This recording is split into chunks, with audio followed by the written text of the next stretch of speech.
Bagian dari pelvis minor terbentuk oleh 4 tulang. Yang pertama adalah pintu atas panggul, PAP atau inlet, yang terdiri dari promotorium, sayap os sacrum, linea terminalis atau nominata kanan dan kiri, rumus superior osis pubis kanan dan kiri, pinggir atas simfisis pubis.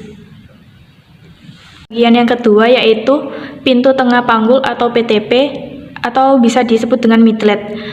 Dibagi menjadi 2 bidang. Bidang pertama yaitu bidang luas panggul. Bidang luas panggul terbentuk oleh pertengahan simfisis dengan menuju pertemuan os sacrum 2 dan 3. Jadi kita hitung ini 1, 2, 3. Kita ambil pertengahannya di bagian sini. Jadi untuk bidang luas panggul, saya ulangi, dibentuk oleh pertengahan simfisis pubis menuju pertemuan os sacrum 2 dan 3. 1, 2, 3 berarti di sini. Untuk bidang sempit panggul dibentuk oleh tepi bawah simfisis menuju kedua spina ischiadica memotong os sacrum setinggi 1-2 cm di atas ujungnya. Spina ischiadica bagian belakang yang menonjol kanan dan kiri memotong os sacrum setinggi 1-2 cm dari ujungnya. Jika ini ujungnya, kita ukur 1-2 cm. Untuk pintu bawah panggul atau outlet terdiri dari 2 segitiga dengan dasar yang sama. Segitiga depan dasarnya tuberosis ischiadica dengan dibatasi arcus pubis. Tuberosis ischiadica dengan dibatasi arcus pubis bagian yang menonjol, sedangkan segitiga belakang dasarnya tuberosis ischiadica dengan dibatasi ligamen sacrotuberosum kiri dan kanan. Untuk pembahasan selanjutnya yaitu ukuran muka belakang, diameter posterior, terkenal dengan nama conjugata vera. Diukur dari promotorium ke pinggir atas simfisis pubis sekitar 12 cm. Untuk ukuran terpendeknya yaitu diukur dari conjugata obstetrica atau dari promotorium ke simfisis beberapa milimeter di bawah tepi atas simfisis di bagian dalam. Itu untuk ukuran terpendek. Pada wanita yang masih hidup tidak bisa melakukan pengukuran conjugata vera, sehingga melakukan pengukuran conjugata diagonalis dengan mengukur promotorium ke simfisis pubis beberapa milimeter di bawah tepi atas simfisis dan dikurangi 1,5 cm. Untuk selanjutnya yaitu ukuran muka melintang atau bisa disebut dengan diameter transversa. Diukur dari linea innominata, diambil tegak lurus kurang lebih panjangnya 13 cm. Ukuran serong atau biasa disebut dengan diameter obliqua diukur mulai dari articulatio sacroiliaca ke tuberculum pubisium.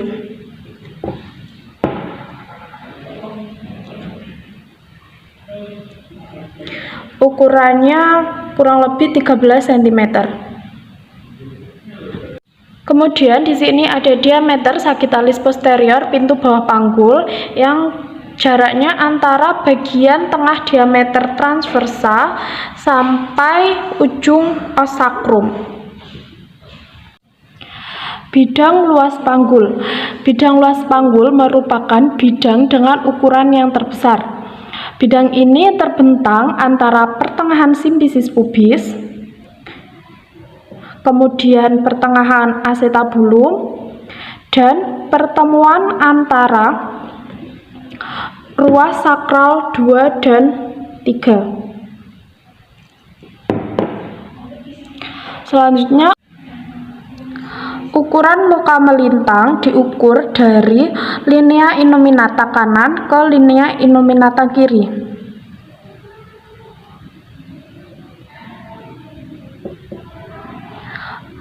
ukurannya kurang lebih 12,5.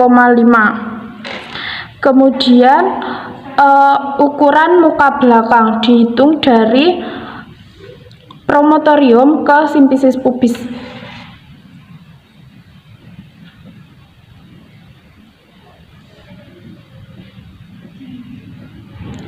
Ukurannya kurang lebih 12,75 cm. Bawah panggul. Pintu bawah panggul ini merupakan garis yang menghubungkan kedua tuber istiadika kiri dan kanan, yang puncaknya berada di os sakrum, yang sisanya yaitu berada di ligamen sacrotuberorum kiri dan kanan. Selanjutnya yaitu bidang sempit panggul. Bidang sempit panggul ini atau biasa disebut dengan bidang tengah panggul.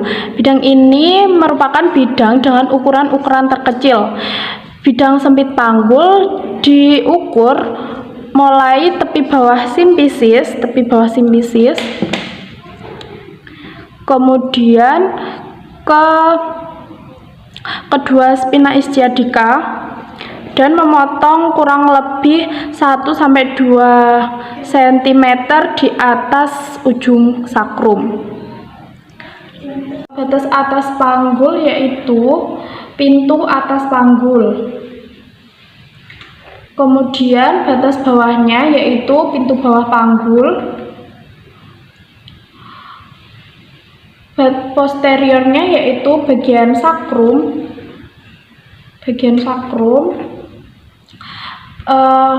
Lateralnya yaitu ligamen sacroiliaca dan os igidium.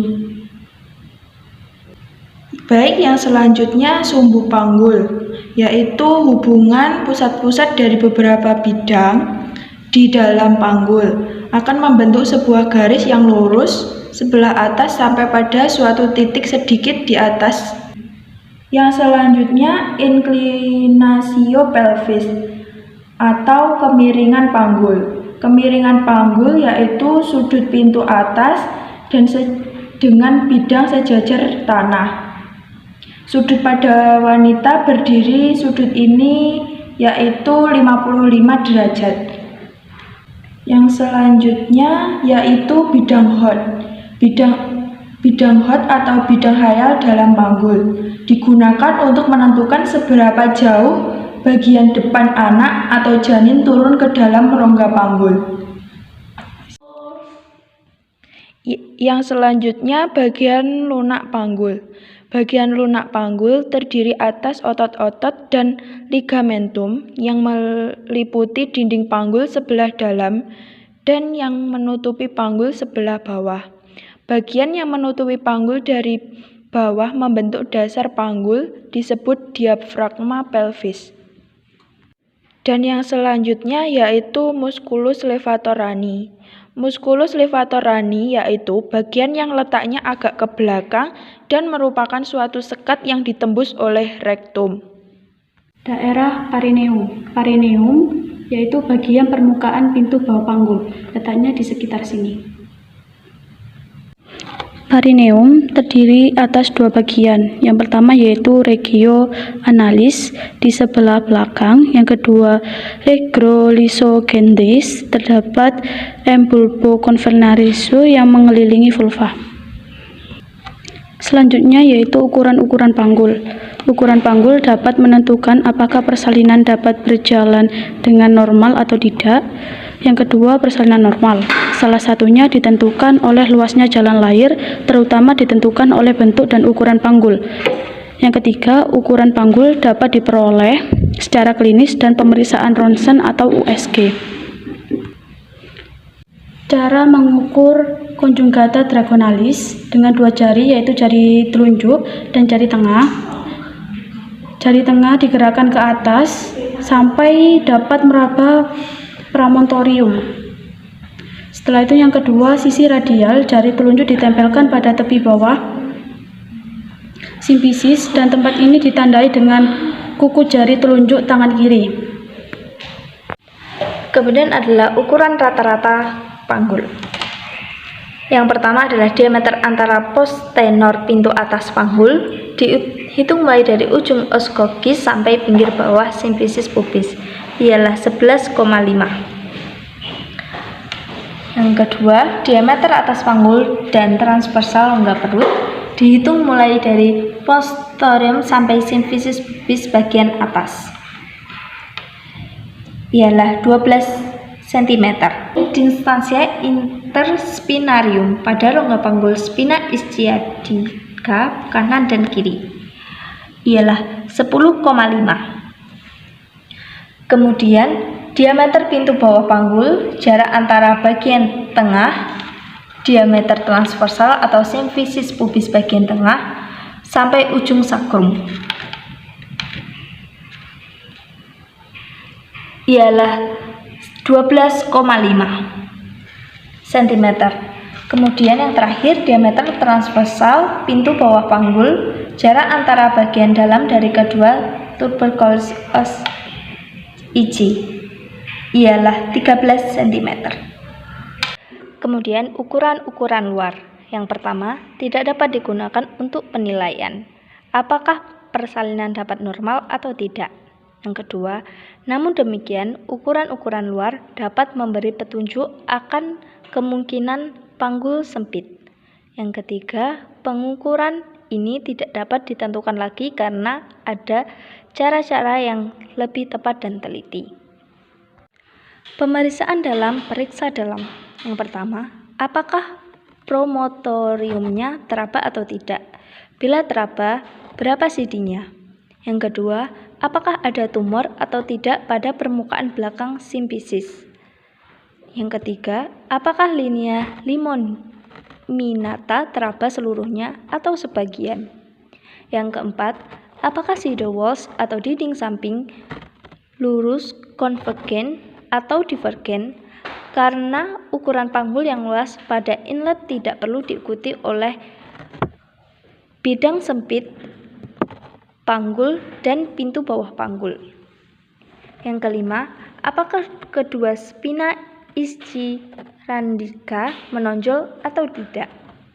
Yang keenam, apakah os sacrum mempunyai inkunasi ke depan atau belakang? Dan yang terakhir, apakah sudut arcus pular cukup luas atau tidak? Pengukuran rongsen atau USG. Yang pertama, ukuran 3 panggul dapat diukur dengan pasien rongsen. Saat ini tidak dianjurkan dilakukan dengan pasien USG karena lebih aman dan tidak menimbulkan radiasi. Yang kedua, keuntungan pengukuran panggul dengan pemeriksaan. Yang pertama, dapat mengambil ukuran-ukuran yang tidak dapat ditentukan secara klinis seperti D transversa dan PAP atau pengukuran atas panggul, ukuran antara spina ischiadica, D antero postenor dengan bidang tengah panggul. Yang kedua, selain memperlihatkan ukuran-ukuran panggul, dapat juga memperlihatkan bentuk panggul. Yang terakhir, dapat menentukan apakah ukuran-ukuran terbesar kepala sudah melampaui pengukuran atas panggul. Bentuk panggul. Selain ukuran-ukuran panggul, bentuk panggul juga dapat menentukan prognosis persalinan. Bentuk dasar panggul menurut Caldwell-Mollay. Yang pertama, panggul gynecoid.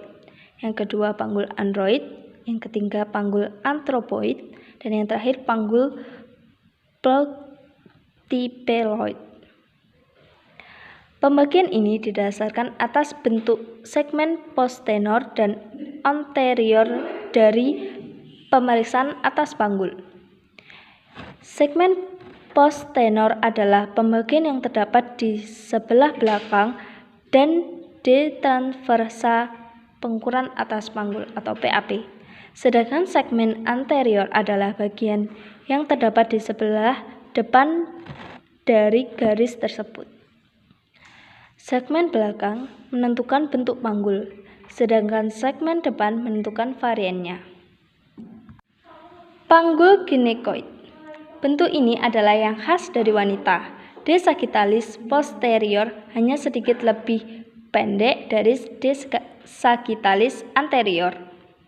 Batas samping segmen posterior membulat dengan segmen anterior juga membulat dan luas. D. transversa kira-kira sama panjangnya dengan D. anterior posterior, hingga bentuk PAP mendekat bentuk lingkaran bulat. Dinding samping panggul lurus. Spina ischiadica tidak D. interspinalis 10 cm atau lebih. Ischisura ischiadica mayor bulat. Sakrum sejajar dengan simfisis pubis dengan kankatioitas yang normal. Arcus pubis luas. Panggul platypeloid. Bentuk ini sebetulnya panggul ginekoid yang puncak. D. anteroposterior kecil. D. transversa brasa. Segmen anterior lebar. Sakrum melengkung. Ischisura ischiadica lebar.